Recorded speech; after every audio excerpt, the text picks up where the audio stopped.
Hello guys, welcome back to our channel Dev Sneha's Lifestyle with another new video. আমি কোনোদিনই নিজের গলায় voice করে কোনো অডিও ভিজুয়াল কোনো আমি ভিডিও ছাড়িনি। This is the first time. কোনো ভুল ত্রুটি হলে আমাকে ক্ষমা করে দিও। তো আজকে তোমাদের সাথে আমি শেয়ার করতে চলেছি, আমি খুব রিসেন্ট 2nd সেপ্টেম্বর আমরা দার্জিলিং ঘুরতে গেছিলাম একটা ফ্যামিলি ট্যুরে। তো সেই দার্জিলিং ট্যুর নিয়ে একটা ছোট্ট মিনি ব্লগ তোমাদের সাথে শেয়ার করতে চলেছি। তো এই মুহূর্তে আমরা দার্জিলিংয়ের পথে রওনা হয়ে গেছি। তো অ্যাকচুয়ালি দার্জিলিং না, এখন আমরা দার্জিলিংয়েরই কাছে, খুব কাছে একটা নিকটবর্তী একটা গ্রাম সিটং, তোমরা অনেকেই হয়তো নাম শুনেছ, সেখানে যাচ্ছি। তো সেখানে গিয়ে আমরা 2 নাইট স্টে করবো। দেয়ার আফটার আমরা ওখান থেকে দার্জিলিং যাব। তো দেখো সিটংয়ে আমাদের হোমস্টে থেকে এটা ভিউজ হচ্ছিল। তো দেখতেই পাচ্ছ চারিদিকটা কেমন পাহাড়, গাছপালা, চারিদিক থেকে সবুজ। তোমরা অনেকেই হয়তো সেখানে গেছো, অনেকেই এই নেচারটাকে উপভোগ করেছো, আমরাও তেমনি করেছি। তো দেখতে থাকো এরপরে আমরা কি করি।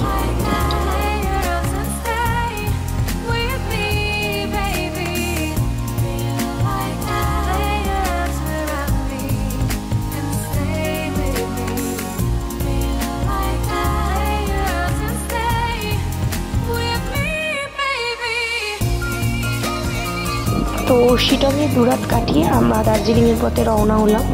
এই আমরা যাচ্ছি দার্জিলিং। নিশ্চয়ই পাশের রেল লাইনটা দেখে বুঝতে পারছো যে এটা কোনো রেল লাইন না, টয় ট্রেনের লাইন।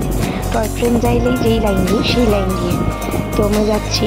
যাওয়ার পথে একটা খুব সুন্দর ঝর্ণা পড়েছিল।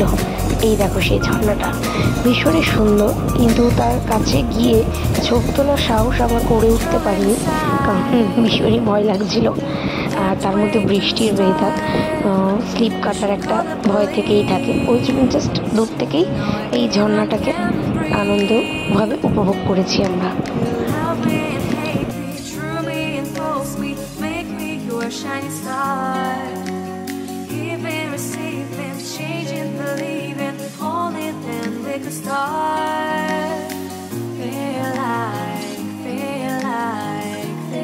ঝর্ণা দেখতে দেখতে রাস্তা দিয়ে যেতে যেতে দেখলাম এরকম একটা ওয়েদার হঠাৎ করে তৈরি হলো। অ্যাকচুয়ালি এটা হঠাৎ করে না, আমরা যত উপরের দিকে উঠছিলাম ততই রাস্তা মেঘে ঢেকে যাচ্ছিল। তো তাই আর কি চারিদিকটা এরকম ধোয়া ধোয়া মনে হচ্ছে। অ্যাকচুয়ালি এটা ধোয়া না, আমরা যত উপরে যাচ্ছি তত আমরা মেঘের কাছাকাছি চলে যাচ্ছি। আকাশ তো আর ছুটে পারবো না, তাই মেঘ ছুঁয়েই নিজের মনকে সান্ত্বনা দিচ্ছি। তো এই মেঘময় একটা রাস্তা আমরা সবাই মিলে ভীষণ সুন্দর করে উপভোগ করছিলাম। তো তোমরাও দেখো, আশা করি তোমরা অনেকেই গেছো, ইভেন অনেকেই এই দৃশ্যটাকে উপভোগ করেছো, অনেকেই মেঘকে ছুঁতে পেরেছো, আবার অনেকে পাওনি। যারা পাওনি তারা আই মাস্ট সে অবশ্যই করে এসো, ভীষণ ভীষণ ভীষণ মজা পাবে।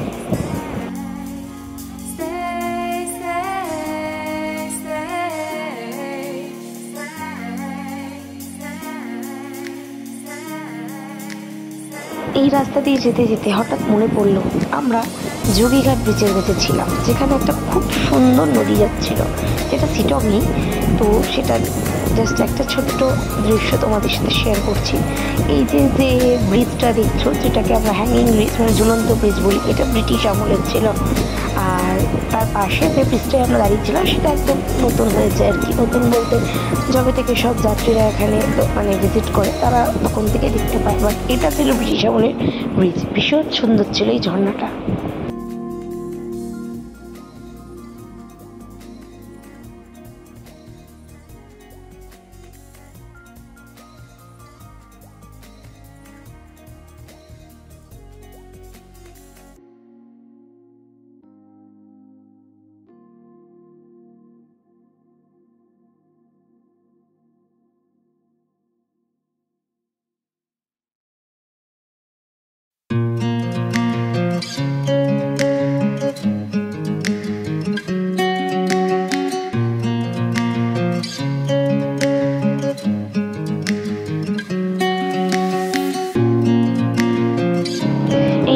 নদীটার পরেই একটা ঝর্ণা, এটা হচ্ছে দার্জিলিংয়ের রক গার্ডেন। অ্যাকচুয়ালি আমি আমাদের খাওয়ার ব্লগ বা ঘোরার ব্লগ ডেইলি ব্লগের মতো শেয়ার করছি না, জাস্ট যে ওখানে যা যা আমরা এনজয় করেছি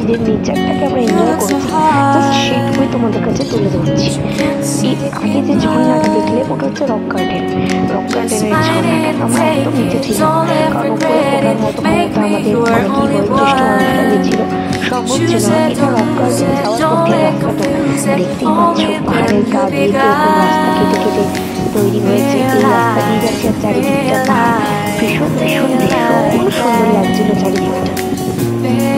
আমরা তো দারুণ এনজয় করেছি এই ভিউটাকে, তাই জন্য জাস্ট ভিউটাই তোমাদের সামনে আমি তুলে ধরছি।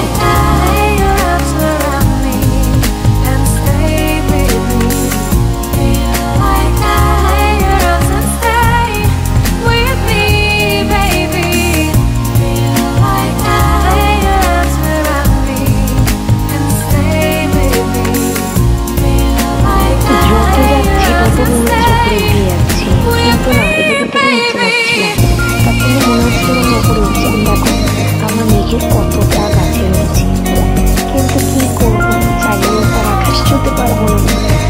এখানে অনেক টুরিস্টরা ঘুরছিল, দেখছি কত গাড়ি যাচ্ছে, প্লাস অনেক টুরিস্টরা নেবে ফটো তুলছিল। আমাদের আর সাহস হয়নি এত ধারে গিয়ে ফটো তোলা, তাই দূর থেকেই পাহাড়টাকে উপভোগ করছিলাম।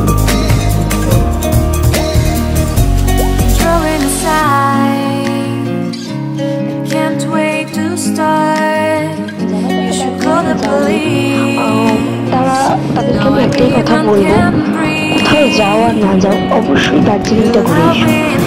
দার্জিলিং তো সবাই শুনেছ, বাট একটা ছোট্ট গ্রাম থেকে ভীষণ নীরব নিরিবিলি, ভীষণ পিসফুল একটা প্লেস। তোমাদের অনেকে যারা অ্যাডভেঞ্চার পছন্দ করো তারা এই জায়গাটাকে ভীষণ পছন্দ করবে। আমরা আমি মুখিয়া হোমস্টেতে ছিলাম, তাদের যেমনি ব্যবহার ছিল তেমনি তাদের শেফ যিনি ছিলেন, তিনি শুধু মুখিয়া হোমস্টে বা সুদামের শেফ নয়, তিনি আমাদের এখানে আইটিসি, সোনার বাংলা, তারপরে ইজা, বিভিন্ন বড় বড় রেস্টুরেন্টে উনি শেফ ছিলেন। কিন্তু উনি জাস্ট ওনার ফ্যামিলি ওখানে থাকে বলে উনি এখান থেকে চলে গিয়ে ওখানে থাকেন। আর আমার বন্ধুরই হোমস্টে মুখিয়া হোমস্টে, মিস্টার দীপেশ মুখিয়া। তো এই দেখো কাঞ্চনজঙ্ঘা দুর্দান্ত ভিউ ছিল। আর এই হলো আমাদের ফ্যামিলি, যেখানে আমি, আমার মা, বাবা, আমার বোন, আমার শ্বশুর শাশুড়ি, আমার বর, আমার দেওর আর আমার ছোট্ট একটা 10 মাসের বাচ্চা তারা দেখছিলাম। আর দার্জিলিংয়ে গিয়ে ক্যাভেন্টার্স বা গ্ল্যানারি, এই দুটো ছাড়া তো যে কোনো একটা ছাড়া হতেই পারে না। তো সব থেকে শেষে বলি, আমরা ভীষণ ভীষণ ভীষণ এনজয় করেছি। আশা করি তোমাদেরও ব্লগটা খুব ভালো লেগেছে। যদি ব্লগটা ভালো লেগে থাকে তো অবশ্যই like, comment, subscribe and share করে দিও।